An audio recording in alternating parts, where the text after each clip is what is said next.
Look রচিত মঙ্গল সমাচার থেকে পাঠ 2 অধ্যায় 41 থেকে 51 পদ। প্রতি বছর যিশুর পিতামাতা জেরুজালেমে যেতেন নিস্তার পর্বে যোগ দিতে।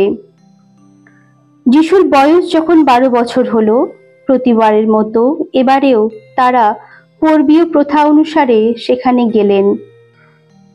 উৎসবকালের শেষে তাঁরা যখন বাড়ির দিকে রওনা হলেন, তখন বালক যিশু জেরুজালেমেই রয়ে গেলেন, কিন্তু তাঁর পিতামাতা তা জানতেও পারলেন না।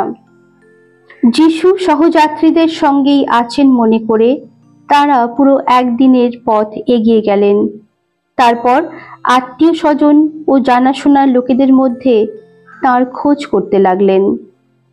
তাকে কোথাও না পেয়ে তারা খুঁজতে খুঁজতে জেরুজালেমে ফিরে গেলেন। 3 দিন পরে তারা মন্দিরেই তাকে খুঁজে পেলেন। শাস্ত্রগুরুদের মধ্যে বসে তিনি তাদের কথা শুনছিলেন এবং তাদের নানা প্রশ্নও করছিলেন।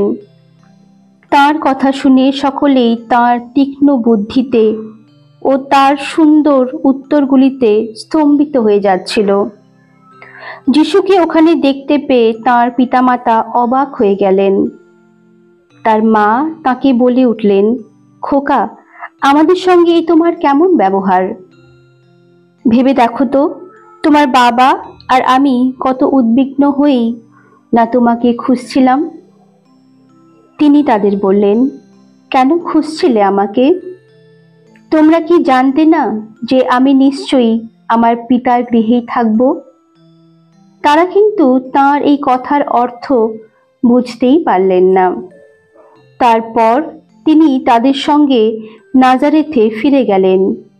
সেখানে তিনি সব সময় তাদের বাধ্য হয়েই থাকতেন।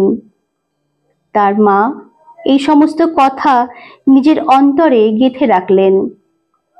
এদিকে জ্ঞানে ও বয়সে যিশু বেড়ে উঠতে লাগলেন আর পেতে লাগলেন ঈশ্বরের অনুগ্রহ ও মানুষের ভালোবাসা। এই হলো প্রভু যীশু খ্রিস্টের মঙ্গল সমাচার।